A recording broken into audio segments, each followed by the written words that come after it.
पहली बात ये है कि पाकिस्तान और इंडिया की ट्रेडिशनल राइवलरी है और अभी बांग्लादेश भी इसमें शामिल जो है वो हो गया हुआ है इस राइवलरी में। सवाल अब ये है कि क्या पाकिस्तान जो है वो ये चाहता है कि वहाँ पे इस तरह के मामला हो, क्योंकि मेजोरिटी वहाँ पे फर्स्ट मेजोरिटी है हिंदुइज्म। हाँ, अब मसला तो यही है ना कि उन्होंने बात की ना कि एक ऑप्शन ये है कि चलो पाकिस्तान एआई इस्तेमाल कर ले। पाकिस्तान में हमें इंटरनेट नहीं मिलता। आप इंटरनेट पूरी सर्विसेज देख लें।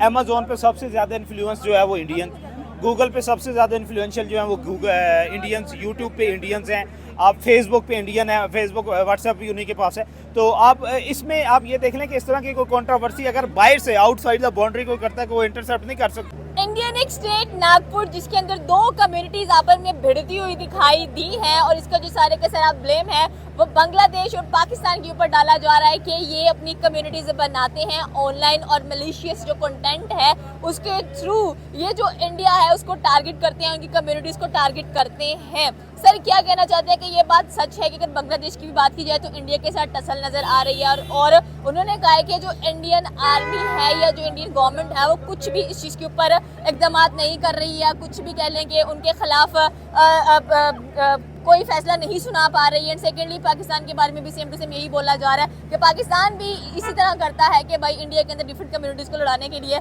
अपना जो कंटेंट है अगर कमेंट्स करते हैं ये कहने के ऐसे पेजेस बना लेते हैं जिसमें उनका नाम तो इंडियंस की तरह ही शोर होते हैं लेकिन पता नहीं चल पा रहा होता कि ये पाकिस्तानी है या नहीं। क्या कहना चाहते हैं कि क्या इंडिया की जो गवर्नमेंट है या इंडिया का जो सिस्टम है स्पेशली अगर साइबर क्राइम की बात की जाए इतना वीक है कि वो डिपेक्ट नहीं कर पा रहे?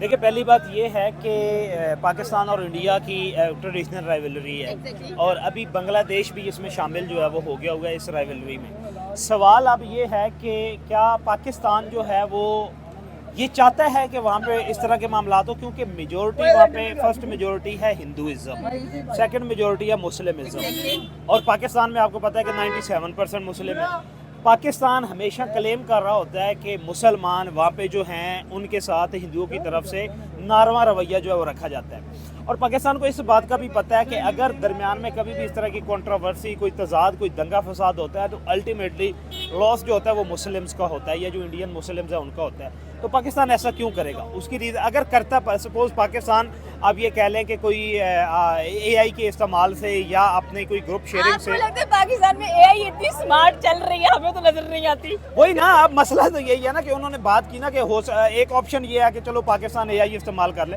पाकिस्तान में हमें इंटरनेट नहीं मिलता ज़रूरत के बाद, हम वीडियो अपनी जो अपलोड करने के लिए कभी कहीं घूम रहे होते हैं कभी कहीं घूम रहे होते, तो पाकिस्तान क्या इंटरवीन करेगा? और दूसरी बात यह है कि अगर ये एक सवाल होता ना सिखों का और हिंदुओं का मामला होता, नागपुर में जो वाक़या हुआ है ये आप ये देखें जहाँ पे माइनॉरिटी और मेजॉरिटी होती है ना वहाँ पे इस तरह के वाक़यात जो होते हैं ये आप ये कह लें कि होते रहते हैं, ये ट्रेडिशनल्स होते हैं या आप ये कह लें कि लाग पत्थर होते हैं कि ये होते रहते हैं। लेकिन अगर इसमें पाकिस्तान की इन्वॉल्वमेंट है तो पाकिस्तान ऐसा नहीं करेगा। अल्टीमेटली जो इफेक्ट होंगे वो मुस्लिम्स होंगे और पाकिस्तान यहाँ से बह के भी मुस्लिम को सपोर्ट कर रहा होता है। अगर ये मामला होता ना सिखों का और हिंदुओं का तो उसमें अगर आप लोग बात करते हो आपके बात में वजन भी था। अगर ये बात की जाती कि हाँ जी पाकिस्तान उनको सपोर्ट कर रहा है तो फिर मानने वाली बात थी। दूसरी बात ये है कि पाकिस्तान में एक ना रिसेंट इंसिडेंट ये हुआ है कि एक आर्टिफिशियल इंटेलिजेंस के जरिए एक वीडियो बनाई गई कि एक मिलिट्री ऑफिसर है, सर्विंग मिलिट्री ऑफिसर, उसने ये क्लेम किया कि मैंने 12-13 बंदों को किल किया है, फोर्सफुली मैंने किल किया और मुझे आर्मी ने करवाया है। ठीक हो गया। उसके बाद फिर वो खबर चली और उसकी वीडियो आई, बाकायदा वीडियो आई सोशल मीडिया पे। फिर ये खबर चली कि उस बंदे को मार दिया गया, वो डेड हो गया। उसके बाद फिर कुछ दिनों बाद वीडियो आई कि वो बंदा मंजर आम पे है, वो जिंदा है और पहली बात तो यह है कि वो आर्मी के साथ उसका ताल्लुक कोई नहीं है। और जब उसको इन्वेस्टिगेट किया गया तो वो एआई के ज़रिए उसका फेस यूज़ करके कंट्रोवर्सी फैलाई गई थी पाकिस्तान अवाम और पाकिस्तान मिलिट्री के दरमियान खलीज पैदा करने। अब नागपुर जो ज़िला है ना, जो स्टेट है इंडिया की, अब नागपुर स्टेट हो गया या गुजरात स्टेट हो गया, इन दोनों में आप ये कह लें कि इस तरह के मामलात चलते रहते हैं कि सम टाइम जो, और अल्टीमेटली इसमें आप अगर ये कह लें कि सिर्फ बांग्लादेश इसमें इन्वॉल्व था तो बांग्लादेश की भी इतनी सख्त ही नहीं है, बांग्लादेश की इतनी हैसियत नहीं है बांग्लादेश और इंडिया के दरमियान। और बांग्लादेश के पास कहाँ से टेक्नोलॉजी आ गई है या बांग्लादेश के पास इतना कहाँ से टाइम आ गया या उसके पास, देखें ना ये इस तरह के प्रोपोगंडा जो चलाए जाते हैं ना, हायर की जाती हैं, लॉबिंग फर्म्स हायर की जाती हैं, आप लेके कि सोशल मीडिया पूरी की पूरी टीम जो है हायर की जाती है और हाईली पेड किया जाता है। बांग्लादेश के पास जो वो पहले भूखमरी में है, बांग्लादेश के पास गंदम नहीं है, उसके पास जॉब्स नहीं है, वहाँ पे बिजली नहीं है, तो बांग्लादेश वहाँ पे करेगा। और पाकिस्तान के मौजूदा हालात, इंटरनली पाकिस्तान के हालात आपको भी पता है, हमारे ऑडियंस को भी सबको पता है कि पाकिस्तान इंटरनली कितना अपने मसाइल में घिरा हुआ है कि उसके पास वो तो अपने इंटरनल जो सोशल मीडिया है, जो इंटरनल डिफरेंसेस चल रहे हैं, उसको काबू नहीं कर पा रहा। तो पाकिस्तान उनको कैसे करेगा या उनको ये कैसे टारगेट करेगा ये। और वैसे भी पाकिस्तान में कोई भी सोशल प्लेटफॉर्म ज्यादा एक्टिव होता है उसको बैन कर दिया जाता है। हाँ, आप ये देख लें ना कि पाकिस्तान में तो सिर्फ इंटरनली जो आप ये कह लें पॉइंट ऑफ ओपिनियन है, डिफरेंस ऑफ ओपिनियन है, वो अगर कहीं पे भी Pakistan internal into the state होता है, सिर्फ और सिर्फ पॉइंट ऑफ डिफरेंस होता है आपका, और उस पे उस प्लेटफॉर्म को बैन कर दिया जाता है। और पाकिस्तान में बैठ के या पाकिस्तान की गवर्नमेंट के पास इतना टाइम है या गवर्नमेंट के पास इतने रिसोर्सेज हैं कि वो इस तरह की कंट्रोवर्सी जो है आवाम को रिसोर्सेज नहीं मिले हैं। सो आई थिंक सो कि it's a big controversial theories आ जाती हैं बीच में, बिकॉज अगर इंडियन आर्मी की बात की जाए या इंडिया के साइबर या आईटी की बात की जाए तो they are on the top list. इतने मतलब कि आप कह लें कि हाईली प्रोफाइल्ड लोग नजर आते हैं उसमें। देखें, उसमें ये देखें ना कि आप इंटरनेट पूरी सर्विसेज देख लें, अमेजोन पे सबसे ज़्यादा इन्फ्लुएंस जो है वो इंडियन, गूगल पे सबसे ज़्यादा इन्फ्लुएंशियल जो है वो इंडियंस, यूट्यूब पे इंडियंस हैं, आप फेसबुक पे इंडियन है, फेसबुक व्हाट्सएप भी उन्हीं के पास है। तो आप इसमें आप ये देख लें कि इस तरह की कोई कंट्रोवर्सी अगर बाहर से आउटसाइड द बाउंड्री कोई करता है कि वो इंटरसेप्ट नहीं कर सकते, वो मिनटों में यूं इंटरसेप्ट कर सकते हैं। मसला ये कि ये इंटरनल कुछ रियासत के इंटरनल फैक्टर हैं, इंडियन स्टेट के ये इंटरनल फैक्टर्स हैं जो इस बात को बढ़ावा दे रहे हैं सिर्फ और सिर्फ अपने पॉइंट स्कोरिंग के लिए। आप ये कह लें कि अपनी सोशल मीडिया पॉपुलैरिटी के लिए, या आपने एक देखें वहाँ पे भी गवर्नमेंट और अपोजिशन होती हैं, और अल्टीमेटली इस तरह के दंगे फसाद जो होते हैं इनका बेनिफिट जो होता है वो अपोजिशन को जाता है। और नागपुर में आपने ये देखा कि अभी भी वहाँ पे जो गवर्नमेंट इंस्टेबिलिटी है वो चल रही है। हो सकता है कि ये उन्हीं की अपोजिशन का करवाया हुआ, क्योंकि ये जो अकाउंट्स होते हैं वहाँ पे आप ये उन्होंने क्लेम क्या किया कि ये तो पाकिस्तानी है जो इंडियंस नाम यूज़ करें। मुझे दिखा दे कोई भी पाकिस्तानी हो जो यहाँ से इंडियन कॉन्टेंट के साथ। हमें भी इतने ज्यादा जो इंडियन व्लॉगर्स हैं या वैसे जो इंडियंस हम लोग स्टडी के वाइज इंडियन लोगों को देखना पसंद करते हैं, जैसे कह लें कि मिस्टर खान है, बहुत अच्छा वो टीच करते हैं, तो हम वहाँ पे स्पेशल जाके कमेंट्स अच्छे कर रहे होते हैं। दीज आर द थिंग्स, कभी नेगेटिव कमेंटिंग इतनी ज्यादा नजर नहीं है। And in fact same goes for the Indians, जब वो नीचे आते हैं पाकिस्तानी कोई कंटेंट देखने तो they were commenting very good things. So I don't think कि पाकिस्तान तो वैसे भी जरा टेक्नोलॉजी के मामले में इतना दूर है। And same goes for the Bangladesh. मैं बताता हूँ, 2025 है, आप ये देखें ना कि जब से सोशल मीडिया की पॉपुलैरिटी ज़्यादा हुई है ना, सोशल मीडिया कॉमन पब्लिक की एक्सेस में आया है, ये जो नेगेटिविज्म था ना, जो एक्सट्रीमिज्म था, ये बड़ा डाउन हो गया कॉमन पब्लिक के अगेंस्ट। आपने हमारा सोशल मीडिया पे हमारा इंडियंस के साथ कांटेक्ट अक्सर रहता है, हमारा है। अब ये देख लें कि कहीं पे भी हमारा एक मुद्दा है पाकिस्तान का और इंडिया का, कश्मीर का, आप कॉमन पब्लिक को देख ले, कॉमन पब्लिक की यही आप ये कह लें कि विश और डिज़ायर है कि हम इसको टेबल टॉक पे रिजॉल्व करें। वो अब 2025 में इंडियन पब्लिक और पाकिस्तानी पब्लिक कहती है कि हमने 4 जंगें लड़ ली, हमने क्या हासिल किया है। हमने वो फंड्स जो हमने कॉमन पब्लिक के लगाने थे, जो हमने डेवलपमेंट पे लगाने थे, जो हमने ह्यूमन रिसोर्सेज पे लगाने थे, जो हमने स्किल्स पे लगाने थे, हम लोग हथियारों की जंगों पे लगाई जा रहे हैं। तो हम आखिर कब तक करते रहेंगे? कॉमन पब्लिक में जो डिफरेंस है ना, एक्सट्रीमिज्म जो है, ये डिफरेंस ऑफ ओपिनियन है, डिफरेंस ऑफ रिलीजन है, वो पाकिस्तान और इंडिया के दरमियान बहुत कम होता चला जा रहा है। और इसका आप क्रेडिट उल्टा सोशल मीडिया को देते हैं। तो जब सोशल मीडिया इस हद तक कंप्रोमाइज कर रहा है, 2 नेशंस को एक दूसरे के क्लोज लेके आ रहा है, वहाँ पे आप ये देखें कि कोई हम यहाँ पे कोई हमारा इंसिडेंट होता है, ऐसा कंडेम किया जाता है। वहाँ पे बलोचिस्तान में हमारे यहाँ पे इंसिडेंट हुआ है, BLA ने किया है, कंडेम किया है, पूरी इंडियन मीडिया ने, इंडियन मीडिया से ज़्यादा सोशल मीडिया एक्टिविस्टों से उन्होंने कंडेम किया है कि ये किसी भी स्टेट में हो, ये पाकिस्तान में हुआ, कल को इंडिया में भी हो सकता है, कल को भूटान में भी हो सकता है, कल को नेपाल में भी हो सकता है, बांग्लादेश में भी हो सकता है, अफगानिस्तान में भी हो सकता है। तो इसको कंडेम करना चाहिए। डिफरेंसेस जो हैं BLA के हैं और मिलिट्री के साथ, पाकिस्तान मिलिट्री इंडियन मिलिट्री के डिफरेंसेस हैं, LOC पे हैं, बॉर्डर पे हैं, तो वो बॉर्डर पे मिलिट्री टू मिलिट्री डील करें, कॉमन पब्लिक को उसमें शामिल ना करें। अब पाकिस्तान की भी यही सोच है, पाकिस्तान की 26 करोड़ आबादी है, 26 करोड़ आबादी की मेजोरिटी की यही सोच है। इंडिया ने 125 करोड़ की आबादी है, उनकी मेजोरिटी की भी यही है कि जो डिफरेंसेस हैं आपके, जो आपकी राइवलरी है वो मिलिट्री टू मिलिट्री है, स्टेट टू स्टेट है। अगर गवर्नमेंट टू गवर्नमेंट है तो वो गवर्नमेंट टू गवर्नमेट डील करें। हम लोग तो पीस प्रोसेस के जरिए रहना चाहते हैं, हम पीस के जरिए रहना चाहते हैं। इवन वो तो ये कहता है कि बॉर्डर खोले, हम लोग एक दूसरे को विजिट करें। कि जो people of Pakistan and Bangladesh वो इंडियन कंटेंट बहुत ज्यादा करते हैं, एंड प्रोबेबली जो पाकिस्तानी जो बांग्लादेशी हैं उनको इंडिया के बारे में ज्यादा खबर भी रहती है as compare to their own audience. देखिए जो कंटेंट कर रहा होता है, जाहिर बात है हम लोग इन्फॉर्मेशन रखनी होती है ना, ये तो उसकी जॉब है, ये तो उसकी जेडीज में शामिल है।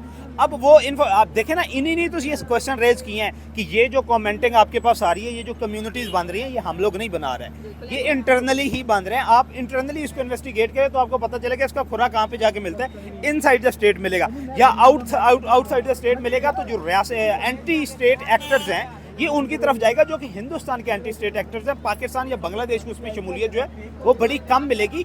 रिसोर्सेज का भी डिफरेंस है, आप थिंकिंग का भी डिफरेंस है, आपके पास टाइम स्पैन का भी डिफरेंस है कि, और इंटरनल सिचुएशन, पॉलिटिकल सिचुएशन का, इकोनॉमिक सिचुएशन का भी ये डिफरेंस है। टाइम लैग भी है कि पाकिस्तान में ना तो पाकिस्तान में इस कदर आप ये कह लें कि इतनी क्रेडिबिलिटी है या रिलायबिलिटी है कि वो इस तरह की हरकतें कर सकता है, ना बांग्लादेश इस सिचुएशन में कोई इस तरह की हरकत की, क्योंकि इन दोनों को पता है कि आईटी के मामले में एक कमेंट लिखने के लिए जो नेट की फैसिलिटीज होती हैं, दे वर सो हेल लो अबाउट इट। देखिए हमने तो वीडियो एक अपलोड करनी हो ना 10 मिनट की, ये आप लोग सुने तो हम नुकरें ढूंढ रहे होते हैं, हम वाईफाई ढूंढ रहे होते हैं कि कहाँ पे जाके हमें कोई वीडियो, हमें बेहतरीन इंटरनेट कनेक्शन मिले, हम उस पर वीडियो अपलोड करें। तो हम लोग घरों में बैठ के हम लोग ये नहीं कर रहे, ना ये इंडिया वाले कर रहे हैं, बांग्लादेश कर रहे हैं, ना पाकिस्तान है। हमें अल्टीमेटली पता है कि ये कॉमन पब्लिक का इसमें लॉस होगा। जंग वो ये कहते हैं खून अपना हो या पराया, नस्ल आदम का खून है आखिर। हमें इस बात का पता है कि खून आपका हो, खून हमारा, वो नस्ल आदम का खून आ गया। तो उस पर हम लोग किसी किस्म की इस तरह की कोई कंट्रोवर्सी ना उसको सपोर्ट करते हैं कहीं पे भी हो, और ना हम उसकी हमायत करते हैं। इनसाइड द स्टेट आपको जो एंटी स्टेट एक्टर है, आप उनको मद्देनजर रखें, उनको इन्वेस्टिगेट करें, इसको खुरा आपको वहीं से जाके मिलेगा। आपको क्या लगता है कि every time why the blame is on Pakistan rather they know कि भाई पाकिस्तान की सिचुएशंस क्या नजर आ रही हैं? चलें टसल्स हैं, डेफिनेटली बात है, बहुत ज़्यादा रवायती हरीफ नजर आते हैं, बांग्लादेश भी इसमें इन्वॉल्व नजर आता है, बट अगेन वही पॉइंट आ जाता है कि Pakistani people they love Indian people and Indian people they love Pakistani people. तो फिर आई थिंक सो कि जो वाकई पॉलिटिकल इशूज इनको सॉर्ट आउट करना चाहिए, हर दफा ब्लेम हमसायों पर नहीं डालना चाहिए। बिल्कुल सॉर्ट आउट करना। देखें आप ना, पाकिस्तान और हमारा राइवलरी इस तरह की है ना कि आप ये देखें कि कुछ भी वाकया इंडिया में होता है ना, तो वो पॉइंट स्कोरिंग के लिए पाकिस्तान को ब्लेम करते हैं। पाकिस्तान में कोई इंसिडेंट होता है, पाकिस्तान इंडिया को फौरन। लेकिन अब इसको बेस बना के ना, अब ये जो सोशल मीडिया एक्टिविस्ट है, ये इसको बेस बना के पाकिस्तान और बांग्लादेश को टारगेट कर रहे होते हैं। अब जिन इंसिडेंट का हम लोग बात करते हैं ना कि इंडियन स्टेट जो है पाकिस्तान को करती है और पाकिस्तान स्टेट जो है वो इंडिया को करती है, वो आपने देखा होगा मेजोरिटी मिलिट्री होते हैं। आपने पुलवामा हुआ, पुलवामा एक मिलिट्री एयर स्ट्राइक थी, मिलिट्री की आप ये कह लें कि वहाँ पे जो तनसीबात थी उनको टारगेट किया गया था, उन्होंने पाकिस्तान को टारगेट किया कि पाकिस्तान इन्वॉल्व है। पाकिस्तान में रिसेंटली हाफिज सईद पे हमला हुआ है, बलोचिस्तान में BLA वो ऑर्गेनाइजेशन है जिसको यूनाइटेड नेशन ने भी टेररिस्ट डिक्लेयर किया हुआ है, जिसको यूरोप ने हाफिज सईद की बात करते हैं, उनपे जो अटैक हुआ, उनके जो राइट हैंड के जो डेथ है उसको डिक्लेयर किया गया। दे वर सेइंग कि unknown people and people probably everybody is thinking that it's raw. देखिए ये वी नो दीज अननोन्स, ठीक हो गया। अब ये हमें भी पता है, but it is a matter of state to state, it's not a matter of public to public. तो ये अननोन्स जो होते हैं, ये उनको पता है, इंडिया को पता है कि उनके नोन्स जो होते हैं वो कौन होते हैं और हमारे अननोन्स जो होते हैं वो कौन होते हैं, ये हमको। लेकिन ये फिर भी मैटर क्या, ये स्टेट टू स्टेट मैटर है, ये इसमें कॉमन पब्लिक इन्वॉल्व नहीं है। एक आप ये कह लें कि एक हाफिज सईद जो है वो आप ये कह लें कि एक पूरा ऑर्गन है रियासत पाकिस्तान का, और मतलूब है वो इंडिया को, वो अमेरिका को भी मतलूब है, तो उसमें डायरेक्ट स्टेट इन्वॉल्व है। उसमें हम लोग क्वेश्चन नहीं कर सकते कि उसमें कॉमन पब्लिक की कोई इंटरवेंशन होगी, ना पाकिस्तान की कॉमन पब्लिक की, ना इंडियन की common public, Indian government involve हो सकती है। इस तरह का वाक़या कोई इंडिया में होता है तो पाकिस्तान गवर्नमेंट इन्वॉल्व हो सकती है, क्योंकि ये स्टेट टू स्टेट मैटर है। लेकिन ये जिस तरह के रिलीजन मैटर होते हैं, इस पर कभी भी स्टेट इन्वॉल्व नहीं होती, और पाकिस्तानी स्टेट इवन के इस मामले में पाकिस्तानी स्टेट भी इन्वॉल्व नहीं हो सकती। रीज़न ये है कि वहाँ पे मुस्लिम्स हैं, और हम यहाँ से बैठ के always we are saying and diplomacy of the rights of the Muslim, those are living in the Hindustan. अब उनके बारे में हम लोग तो बात करते हैं, तो हम क्यों ऐसी बात करेंगे जहाँ पे हमें पता है कि मेजोरिटी वहाँ पे, और डिप्रेस जब भी होना है तो माइनॉरिटी नहीं होना है, और माइनॉरिटी में सबसे पहले जो है आप ये कह लें कि 36 करोड़ के करीब वहाँ पे मुस्लिम मौजूद है, जो कि पाकिस्तान की टोटल पब्लिक से, पॉपुलेशन से भी ज़्यादा। तो हम ऐसा पाकिस्तान नहीं करेगा, कॉमन पब्लिक इवन के स्टेट भी नहीं करेगी। इंटरनल रिएक्टर्स हैं, उनको फाइंड आउट करें और उसका सोल्यूशन निकालें। ओके, ये थी पाकिस्तानी अवाम की राय कि डेफिनेटली सी बात है, आपके जो इंटरनल अफेयर्स हैं उनको सॉर्ट आउट करने की कोशिश करें, and definitely Pakistan and Bangladesh always not involve in the crime scenes. आपकी क्या राय है नीचे के कमेंट सेक्शन में बता सकते हैं। हमारे चैनल को सब्सक्राइब करना बिल्कुल मत भूलिएगा। तो मिलते हैं अगली वीडियो में। अल्लाह हाफिज़।